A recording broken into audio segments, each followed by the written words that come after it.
everyone, welcome back to another YouTube video, and in this video I'll be showing you guys how to change your Temu country or region for better offers.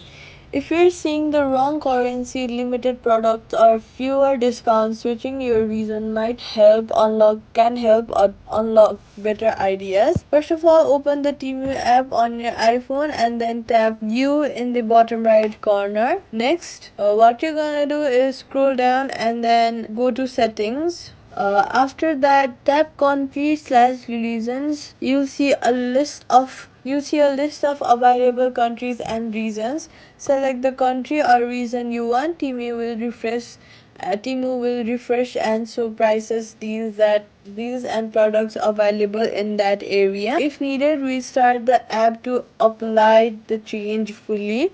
Privacy tip: only choose a region you trust. Changing to unfamiliar region may affect shipping times or available payment methods, so make sure it matches where you can safely receive orders. Quick fix: if the option does not show up, update the Temu app from the App Store. If it's already updated, delete and reinstall it.